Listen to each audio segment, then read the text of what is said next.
having a chat, aren't we? Because it's going to be National Album Day, and last week this might be airing at a different time, but your debut album, 23rd of September, is out. So yeah, it's celebrating debut album, so that's why we're having a chat. Although we wanted to have a chat anyway, didn't we? Indeed, yeah. And I got to listen to your album last week, which, Shark was my favourite, the sexy one. And then I just saw that you put it's like a hot lady wanting a splash to cool down.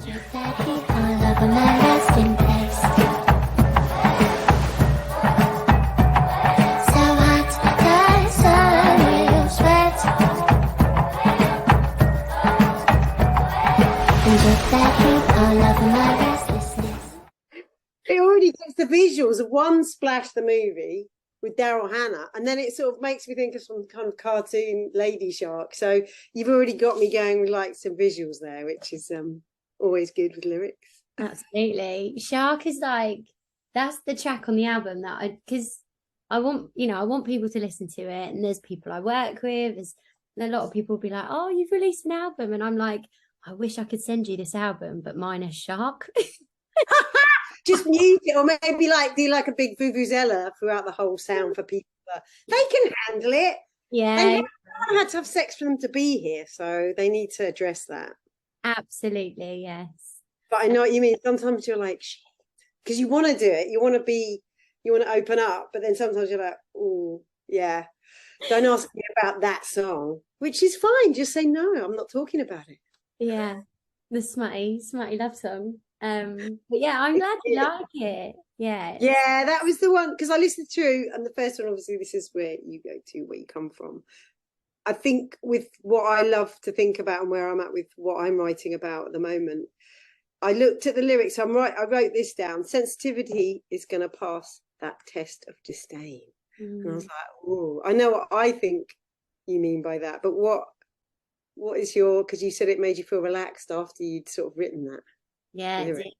To be honest with you, I think that song, the reason it's at the end is because it summarizes the whole journey of that. And that for me, I wrote it with a vision in mind that when I was 18, I hadn't really traveled. I'd done like family holidays, but I'd never gone anywhere on my own until I was 18. I went over to Paris, and I was like singing with a band, busking. It was really fun. I loved it. But I traveled on my own, and I was on my own for quite a lot of that time. And I was really like reflecting on, because at the time my family life was really tricky, and I was kind of, having come away, I was really looking back and just thinking, even though I'm over the ocean right now, I'm over the water, I'm over the channel. I still feel stuck. There's that stuckness that this pain brings me. And actually now, I was 18 then, and now where I'm at in life, I'm like, that feeling is always with you somewhere. It's always with me somewhere. And I've kind of learned to embrace it. Be scared of it, because it sometimes brings out parts of me that I don't think are great traits. Right. So and so I have to go, okay, this is where I've come from, and I want to take this where I go. And it's almost like a resonating chamber sometimes, I'll come up against something that I find challenging, and the old things that developed my internal way of speaking to myself. I kind of challenge and quieten and stuff, maybe come back stronger, and then I'm like, this is where I've come from, and this will always be a part of me, and how do I move through this positively? And also 18 is quite young, because I think for me 21 was the time when I really started looking back and going, that wasn't okay, from childhood stuff, and really seeing it. So 18 is actually quite young to be that reflective about it. And did you feel that being away made you go, I don't know, because also it's really hard growing up with anyone to realise what's normal and what isn't. And I think knowing that you're a counsellor in school, you must come across that. A lot of kids, that's all they know. Yeah. So you saying sort of going across the ocean and sort of having a bit of distance, do you feel like it made you go, oh right, okay, that's bigger than I thought it was? Because if you're in it, it's really hard to see it, I feel. Because I left home when I was 18. I came here to do college. I just needed to go and do what I just, Yeah. So I was 18 when I left home. Mm-hmm. But it took me another good few years of frailing about like a drunken lunatic to really reflect back on what was actually influencing me from that time. Yeah. So for you to do that, that's pretty good. Yeah, it was really sweet. And the reason I called the album People Are Strange is because I took a picture of a shop sign that said People Are Strange. I went over there, I had my little disposable camera, and I was the good old days. But yeah, and it really does. It's really, that moment was so poignant to me, and it's become more so since I've grown. Yeah. But that space was what I needed. And I think also to develop some, because I left home when I was a little bit older. Right. I moved to London when I was, I think, 21. But I found it really hard to leave my mum. And, I really felt like I wanted to be with her and care for her and for my siblings. And yeah, I guess moving, going places and meeting new people and developing my own sense of like individuality really also reflect and go, oh, actually that's, some things that happened in my life, they haven't done me good. Right. So were you the eldest? Yeah. Right. And how many brothers and sisters have you got? I got a sister and a brother. Right, okay. So you were like Mrs. trying to take responsibility by the sounds of it. Mum too. That was my nickname. Oh God, Mum too. Which is a lot for a little one, but you kind of, I suppose it sounds like you from an early age looked at your mum, which a lot of people don't, as just a person trying to do stuff. There's a lot of people there in that role of child looking at the mum, and then you look at it when you're a bit older and you go, well, hold on a minute. But it sounds like you were handed that role pretty soon, like being a... Yeah, I feel like we became like, teammates almost. Yeah. And it did really, I really value those times, absolutely. Yeah. But yeah, it's quite full on. My mum and my whole family, they've inspired all of my writing. That's why it means so much to have my niece and because it's like my family are quite female heavy as well. There's not many. Oh yeah. yeah. So not many. I just think of periods. Sorry, it's terrible, isn't it? I'm like, I think of all the teenage years of like, because I've got two sisters as well. My mum and my dad was there obviously, but yeah, you just think, female heavy hormones everywhere, and which it is what it is. Yeah. Yeah. I know that track. I always wanted more. I wanted more. Of what? This is where you go to? Yeah, with grandma and little Neve. Yeah, the girls, yeah. But it's lovely. We just got to have a nice time, so all right, Just try be happy. Yeah. Have a good time, come on. Oh yeah, definitely. And you get along with your grandma as well. Try. She's obviously. Oh, that's so lovely. You are happy. She's a cutie, yeah. That's a really important relationship, isn't it? I think if you can have it, it's great. Yeah. Oh. You're working on your album now. Yeah, we're nearly there. Yeah. And like you mentioned that you were exploring some kind of, this is where you go to kind of come from vibes also in your stuff. What's that? I think for me it's also been on such a long period of time because we'd nearly finished what I thought was the album in like just before COVID hit, really. It was that January 2020. And we did a load of songs live, tried it out. It was all a bit deeper, I think. And also my mum got diagnosed with Alzheimer's that February 2020. But I'd written a couple of songs about other stuff, distancing myself a little bit before, and then there's other ones that have come after and during. So it's like, yeah. But for me, this whole album is a bit more shit or get off the pot. Because other ones we've co-written, me and Al used to co-write a lot, and that would mean lyrics as well. With this one, I've done all the lyrics apart from Gravity. Alex wrote one that he'd written ages ago, so we've got that one on there. But all the other ones are just me on my own, which is the first time I've ever done that. Okay. Completely a body of work that was completely me and not just, you know. So yeah, it feels really a bit exposed as well. I don't know how you feel. Like you're saying, there's certain songs, if I'm in the mood to talk about, I might not as well, because some of these people are still around. It's like, it's almost like when someone does a book about their family and then you're like, oh shit. I mean, you've obviously got poetic license, but some of it is kind of really obvious what it's about, to me anyway. I'm sort of dancing around a bit as well, aren't I now? But for me, it was so important, I think, having the kids, having a break, going, well, what do I want to say? I don't want to just talk about, it's nice to play with metaphors and ideas that you see other people going through, but I think it's another thing just to go even deeper and go, right, this is my stuff now, and it's time to do that musically. Yeah. Which I don't think I'd had the weirdly balls. I'd sort of done it, but sidesteppy. This next album I feel was a bit more, yeah, it's here, it's sort of right here. Do you know what I mean? Yeah, I do hear you. Yeah, that's awesome. Yeah, we'll see. With like, what's your process with writing in that sense? Do you have the music first? I was about to ask you.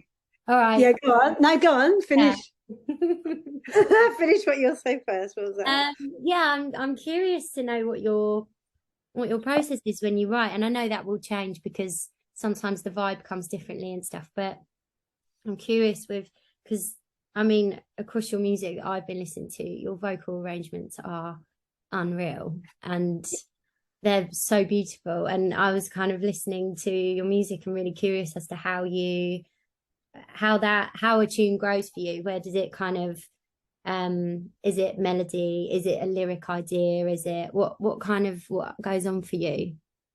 It all comes differently, but the best ones come all at once, and that's like one every 10 songs, I think, or 5 songs, you know, when you get the melody and the lyric and it just flows out. But so the harder way, which I think I read that that's how you do it, the melodies come first and then you're doing the lyric on the top, which I find it happens a lot, because you get like a little hook and you get attached to that hook, and then you're like, oh fuck, you're like trying to get the words into the melody, which can sometimes change that melody. You know what I mean? It's a harder way, isn't it? We give ourselves a harder time because of the lyric. Whereas there was one example on this new album, and it was because we had to do something for Brighton Festival, but I'm now putting it on the album because it's part of that umbrella. And I have had the vaccine. There we go. It was the day after I'd had the first vaccine. I felt really fucked. But if we didn't get that song done that day, we couldn't have got it on this thing for the Brighton Festival. And I really loved the idea of it. I really wanted to be a part of it. So I took myself up into my little room, locked the door because of the kids. So I was like, right, I've got to lock the door. And it all came out in one go. The lyric and the melody, I See You. And for me, it's at the moment, it's one of my favourite songs on the album. But that's so rare. I don't know if you find that. It's so rare that you'll literally just be in the zone. It was kind of under pressure. I don't know if that helped. And it just made me go for it. And it just all came out at once. Whereas other ones, it's like, we've got like 2 lyrics, or you've got a theme. Do you ever do that? Where you've got like a real theme and an imagery in your head, which goes really big. And then you're like, yeah, but how can I make this into a song that's going to communicate and be digestible to other people? Do you know what I mean? It's hard, isn't it? Yeah, absolutely. What about you? How's your... I think I have this little process where it's usually when I'm out and about, I get melody ideas. Yeah. It's usually on the tube or stuff. That's really annoying. But yeah, it's really annoying. Voice notes. I'm like there, like wedged in the front, like really whispery voice notes. And then what I try and do is listen through my voice notes. Like every now and again I do like a little sit down listen sesh. Yeah. all my little ditty voice notes, and then I'll put little emojis to the ones that I think are quite nice, like a love heart or some fire. I'll be like, okay, right, I'm coming back to you. And then I set some time aside where I can sit with Logic open and just make a real, I call them my basic bitch demos. Yeah. I normally just put a groove down, put in a loop, and then just, it's usually all melody based, and lyrics really late, and it is hard. Like doing it that way is hard, but I always worry that lyrics, I find that when I try and write lyrics first, I get scuppered and I don't want the flow to stop. So I'll be like, just keep flowing and then deal with the lyric situation later. It's hard, isn't it? You have to just keep getting yourself out of the way when you're trying to do stuff. I think that other sort of overcritical, just so you can't just try any idea with anything. Because for me, mine are even more basic than that with Logic. They'll literally just be sometimes a really special needs chords, because I'm really terrible at the piano, or just a lit, and then sometimes I'll send that to Al, and it's like, oh Jesus. But then we have such a open, like, good relationship that he'll be like, yeah, okay, he can get what I'm trying to say then, or he might send me a weird little chord progression and then I'll just come up with something on that. So we do that. That's quite a nice way of working as well together, because but I might take your little idea and do an emoji, because I've got so many voice notes that they're just there, and I'm gonna do that. I'm gonna sift through with emojis. I'm gonna do it. Do it. It's so good. I've been doing, I don't know what, this week everything's getting like a little diamond ring. I don't know what that's all about. It's like, ooh, still getting a diamond ring. Little marriage coming up there. I don't know, like, you're gonna commit. It's commitment. You're committing to that idea. The voice note. Yeah, totally. And are you going to be doing live? What's your live vibe going to be like? Yeah. We so we've got a gig. I'm doing like a launch release party. Where are you going to do it? London or?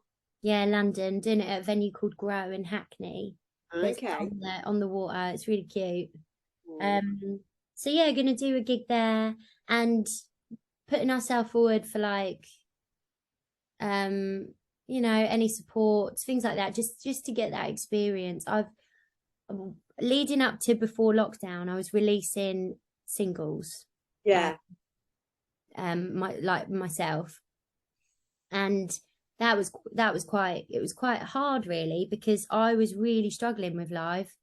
Like, I was feeling a little bit like everything rested on these gigs, and I had to be my absolute best.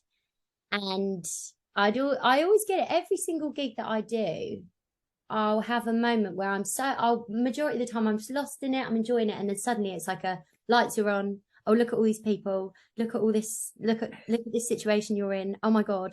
And I go, ooh, and I was letting myself submit to that. No. And I teach vocals as well. I've got some of my students I met when they started in year 7, so they were like 11, and then they've gone and left school now, so we've worked together for years. And I went to go see one of my students the other day. She's incredible, and it was her first ever gig, and I saw it happen to her because I know her so well. I saw that moment, and I've never focused in on what I'm talking about on someone else before. I've never seen it. Because maybe I don't know, but I saw it with her. It must be because I know her so well, and it really brought that back to me. And I used to really give in to that, and I watched her, and she didn't. She was like, no, smashed it on the head. Yeah, do it. And you could see her kind of stumble a little bit and look around a little bit differently to how she had been while she was performing, and she just really scooped it up and did it. And I feel like lockdown, the time out, really brought that back for me. And we had the opportunity to go on. We did a support tour with my friend Jordan McCamper, who's amazing. And I've never done a tour like most of the places we went to. I've never been there, so it was like incredible experience. And by the end of that tour, I was like, I had some fire up my arse. I was ready to go. So that's kind of where I'm at now. The guys in the band are incredible, brilliant, and we have a good laugh. That's the thing, isn't it? And if you feel supported, it is the only way is to do it. That's the thing, isn't it? And to do, like we did a friend. I never do weddings. I'm just going to do a disclaimer. Apart from it was a really good friend from growing up, so we did it. So a band got back together, but we were all talking about all the crazy like situations. Like one gig where 3 of the band members didn't make it, and they were recording it for like live radio. All the worst gigs we've had to do, and just go, fuck, but we got through it. It reminds you, the more you do it and the more off the put, and you're like, I can't do that. And then you just do it and you just search into you just think, right, all it is communication. That's the live bit. That's what's so magic about it. You're actually there right with people. You're trying to get whatever message or communicate right into that main socket.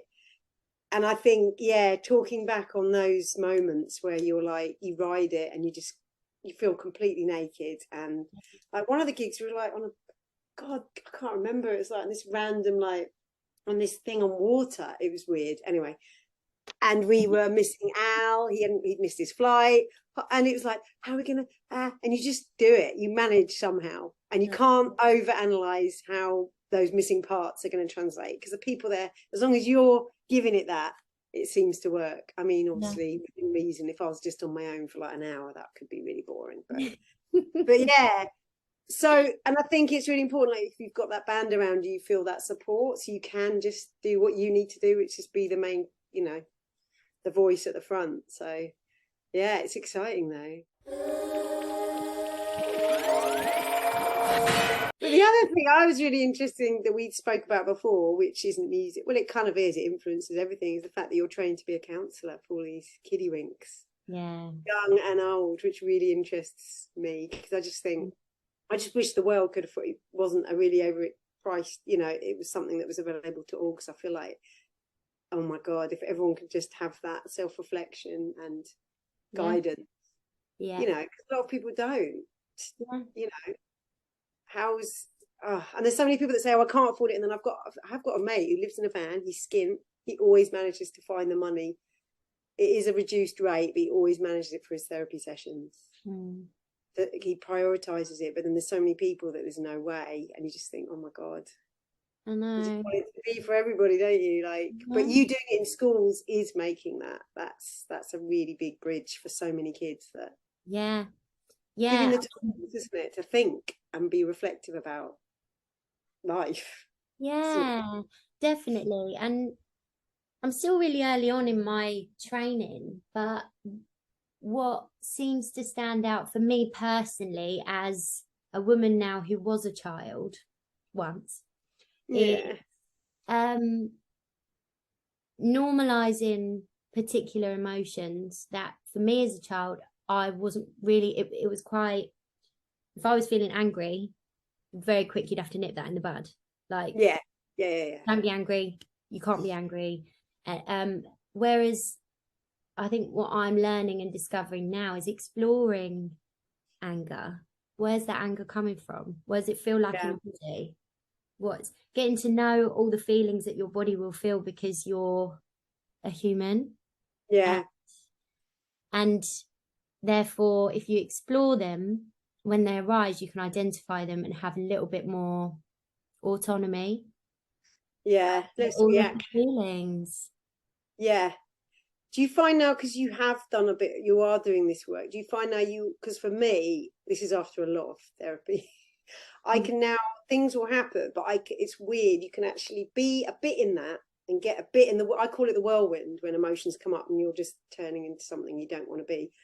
I can now step out of it and see what's going on. Even if I can't stop that whirlwind, I can watch it as well, as before I'd just be in it and it would completely take me out. Whereas now, it's weird to describe it. You can kind of see what's happening when it's happening, like when you're losing shit. Or, I mean, there's the textbook thing that all anger is fear based as well, isn't it? And comes from, it's so complex, isn't it? We need another 10 Zooms on this, but.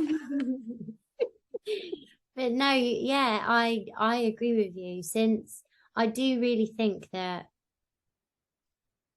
training to be a children's counsellor for me has given me the tools I need to be able to do exactly what you say. Because I've tried it's funny that I'm training to become a counsellor, but I've actually really struggled to connect with therapy. I've tried it a few times, and there's a part of me that's always run away quite early and not been ready.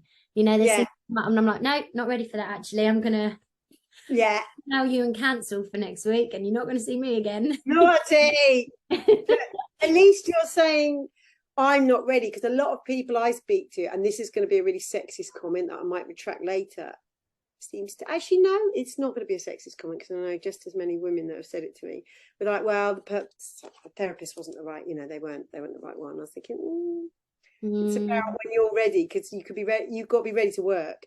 Yeah. And there is a difference, isn't there, within counselling and psychotherapy. And I think counselling for kids, that's definitely has to happen. But I think once you become an adult and you can identify things that are triggering you, you kind of need that you need the therapy where you're going to do most of the work yourself, aren't you? Yeah. You know what I mean? Because I feel like going at it from like training to do it, one thing that's come out to me that has helped me to like reflect on why I maybe ran away from so much therapy is because I don't feel like I really understood that it was okay to feel uncomfortable, and it was okay to have a session with somebody and it not end nice, in the sense of like, I didn't have to walk out of there. This is what I had in my head, and this is why I was getting scuppered.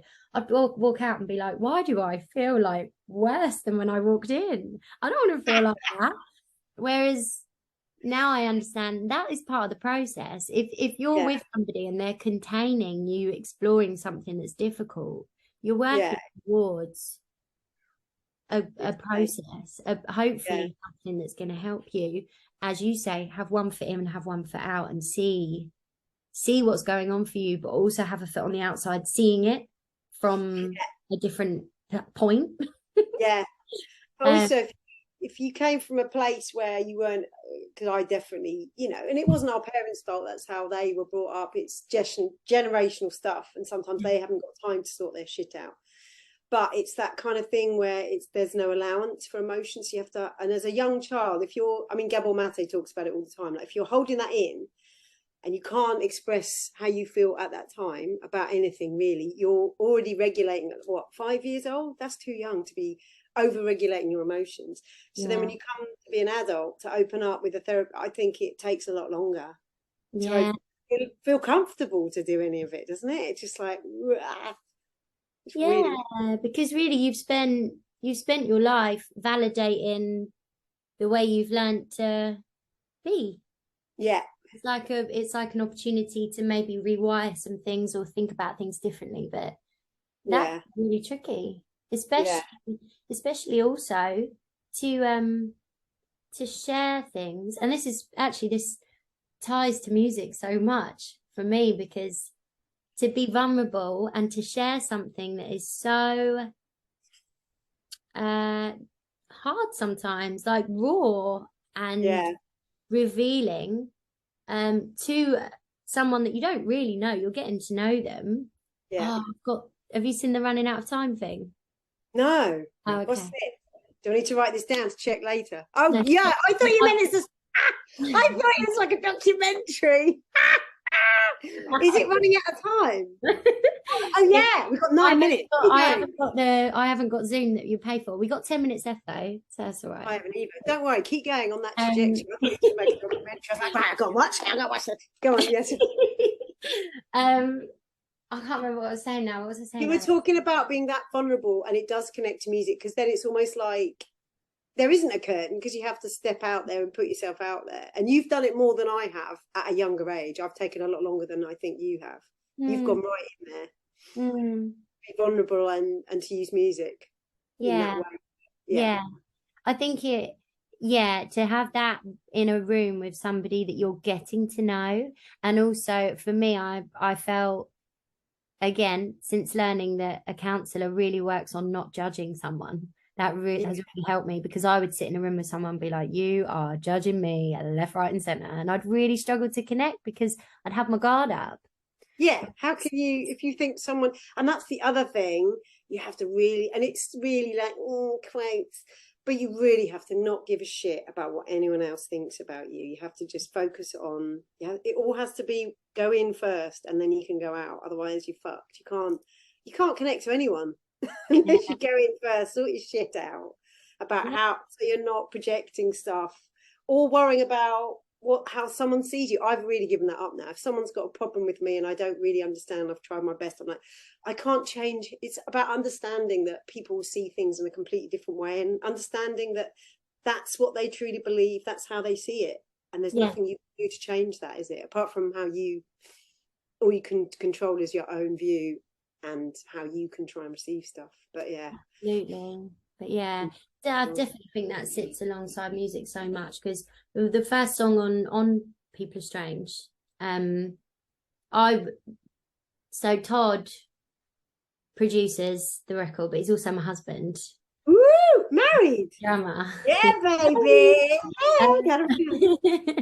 And I really didn't know if I wanted to put that on the album. I didn't even know if I wanted it there, because it did really feel really raw and revealing.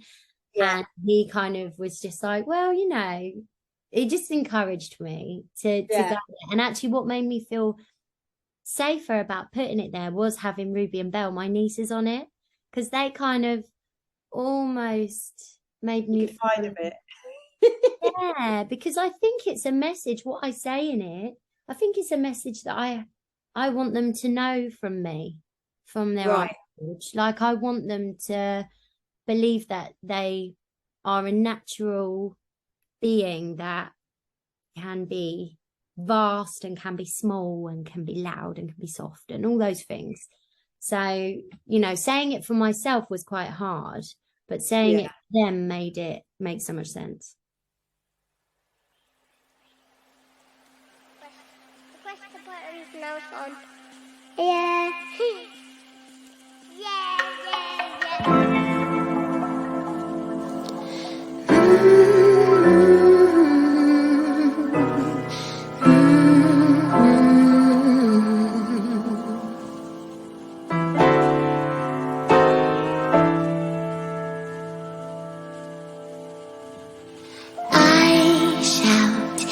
To avoid when I view myself in reflection, habitual nurture can be hard to beat. Thunder, lightning, rain, and ice and snow. Somehow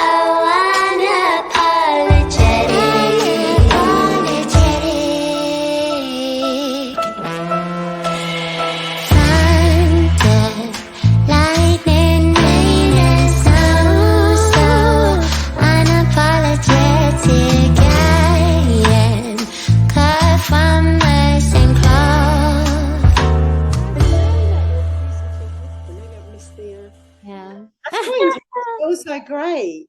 It was like Cleo Soul, isn't it? They're like, oh, I know, yeah. It's a great combo, because it means you can do stuff at any time and just be dipping in and out of trying stuff. Yeah, it's really nice. Do you know what's been nice about it is how, I mean, I could learn to do this with anyone, but it's taken me a long time with music to really find my voice and feel like I can say what. Whereas with Todd, I can be like, no, I don't like that. It's good though. You got to have that. Yeah. It does take. We've got 5 minutes. It does take. I mean, that's the other thing I don't do, because before I chastise myself, and I will do that on a bad day. But now I'm like, look, what's gone has gone. This is where you're at now. You've really got to just be where you're at now, which is also very cliched, but fuck it. It is what it is, because I've taken this long to be a bit more shit or get off the pot, and this is who I am. It's taken me this long, and I'm 46? I'm a right grandma. So whenever you come to it, it doesn't really matter. And I could wish and think, I wish I was a bit more, but I wasn't, and I had to work through stuff to get to this point. Allowance is what I call it, and boundaries. They're the two big things for me. Boundaries so that I can protect my time and who I need to be, and allowance so that you can do these things, because I don't think they were handed to me growing up. They were the things, I think, for me, I don't know about you, but I think my role as well was thinking about everyone, you know, everyone else, make sure everyone else is all right first in the room, like to the point where it's like everyone, even someone I don't know over there, they okay? And that really distracts from focusing on what you need to do and what you need to say. Yeah. You know, it's, yeah. But, you know, everyone gets there in their own time, hopefully. Mm.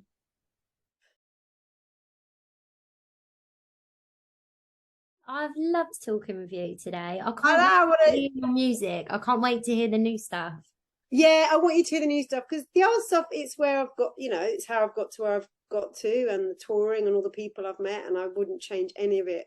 But the new stuff is where, you know, the springboard to really where I'm at now and how much more I've done on myself. I just feel like it's more of an open channel now. So, Yeah, man. yeah, absolutely.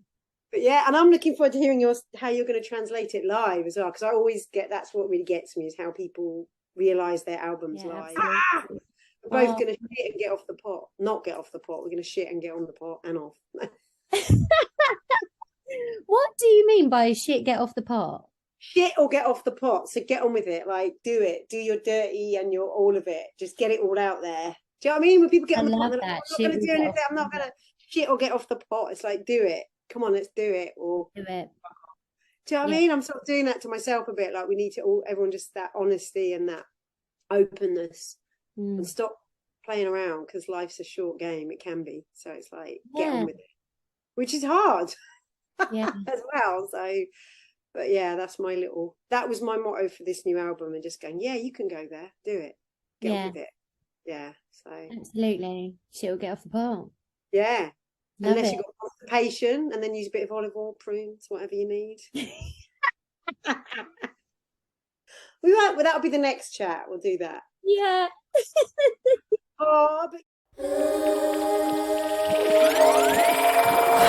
This is where you go to come from, baby. Staring in the mirror of past times, and you wonder why.